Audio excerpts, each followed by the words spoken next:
Did you know that the average person is spending 90,000 hours of their life at work? That is one third of our entire life.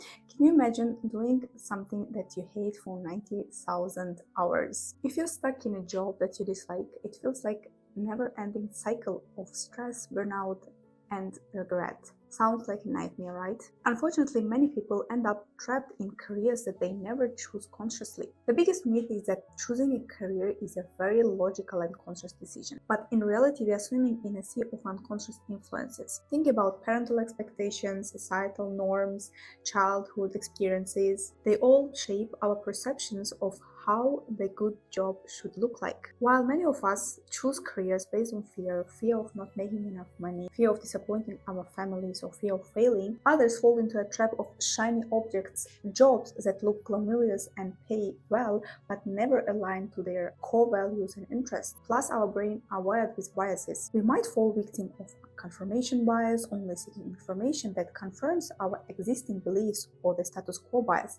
sticking with what's familiar even if it's not the best option. We have all heard about these cliches: follow your passion, chase your dreams, but in reality it's much more complex process than just following dream or passion. It's about aligning your personality, your interests, your values, and the market demand. Let's consider that you have chosen a wrong career. What's next? Here is the truth: it's okay to choose a wrong career. On average, people in our planet change their careers from 3 to 7 times in their lifetime. It is my case. When I was at high school, I wanted to be a lawyer, but I ended up at university majoring in economics. Later on, I decided that I'm interested in marketing and I went for marketing, but I realized it's not what I really desire, so I changed into accounting. I started working as an accountant and I worked for 4 months, and it was the worst time of my life. I was stressed, I was depressed, and I realized it's not the thing that I want, but at the same time I didn't know what I want. And then I decided that I will continue experimenting. I went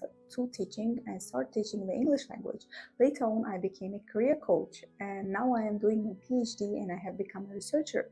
So it's okay to change your mind and to learn something new after a while, because how would you know that something is destined for you if you haven't tried that? If you realize that you're in the wrong place, in the wrong position, and in the wrong major, don't panic. You can use this experience as a stepping stone. I'm sure that every job teaches you something, a new skill, better understanding of what you don't like. One of the biggest myths is that you have to choose one career and stick to it forever. But that's not true. Your interest can evolve. The industries can change. Can you imagine 20 years ago we would think that there will be a job, such a person who will be holding podcasts and inviting people and earning money out of it? Or for example, social media manager who is earning thousands per month by posting things on social media and helping other people to develop their accounts. You will probably switch multiple times, and that's okay. Remember that your career is not a destination. It's a journey, and it's normal to change your mind and to switch to something new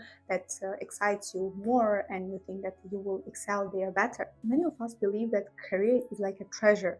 You find it or not. If you're lucky, you will. If you're not lucky, then you have to work in something that you really hate. But you know, the dream career doesn't exist. You have to craft it, you have to work on it, you have to experiment new things to understand what you like, what you don't like to do. For example, for me, I still don't know what is my dream career is, even if I have been experimenting for 10 years. But I'm 100% sure that each career, each job that I have accomplished so far gave me something invaluable. For example, I have been teaching for a long time, and I'm sure that this job taught me to have better communication skills, to have better articulation, at least in the English language. I was developing my personal brand as a career coach for 2.5 years, and I learned so much on how to promote yourself in social media, how to talk to your audience, and what to bring to your audience. I was part of a team where I was translating simultaneously from different languages into the English language, and this taught me how to contact, how to talk to people who is higher than me in career ladder, with executives, with directors, and civil servants. This all helped me to become a better researcher, to write better articles, and to present better. Many people choose their careers based on salary expectations or average salary that you can see. But remember, if you are good at something, people will be ready to pay you more and you will earn much that average person in that job. But if you hate your job, your salary will never make up for it. Instead of defaulting to safe options, actively explore different career paths through internship, online opportunities, volunteering. Try to develop yourself, your skills, your competence, which will never be outdated. Even if your job disappears, for example, even if they say that we don't need a researcher now anymore because we have ChatGPT and AI and they can write, analyze everything for us, I'm 100% sure that the skills that in general I have earned, developed, will be useful in any other field. So how can you avoid this fate of choosing a wrong career? If you are in your 20s, 30s, even if 40s, 50s, and you don't know whether this job is for you and you are miserable at your current job, then these techniques will help you to choose what you could do where you will feel fulfillment, not just earning money. The first technique that will help you to find your sweet spot is the ikigai technique. You probably have heard about it. This Japanese concept is about finding your reason for being. It's a sweet spot where 4 key areas intersect: what you love, your passion, what you are good at, skills, what the world needs, demand, what you can get paid for, income potential. Take your time to reflect and list out different possibilities that align with your ikigai. This is where the true fulfillment lies. The second technique is presented by Dr. Dan Cable. The professor says that instead of following your passion, you have to follow your blisters. While passion is important, it's not the sole indicator of a fulfilling career.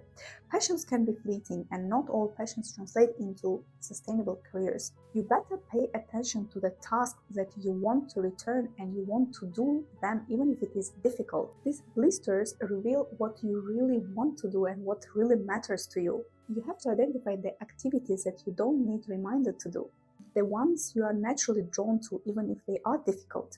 The things that challenge you and require effort are often the ones help you grow, develop your unique skills, and build a sense of accomplishment over time. These challenges and effort you put to solve them will help you to develop a unique set of skills and competencies which will lead to a deeper sense of fulfillment. The third technique is presented by Helen Tupper in her book The Squiggly Career. Helen suggests that you find a career that aligns to your core values. You have to ask yourself these following questions: what kind of work gives me energy? What are my non-negotiable values? What impact do I want to create? The answers to these questions will help you and guide you to identify the fields and spheres where you want to work and where you will feel fulfillment. And most importantly, be kind to yourself. Choosing the career is a big decision, but at the same time, it's not a life sentence. You have the power to shape your future and create a career that brings you joy and fulfillment.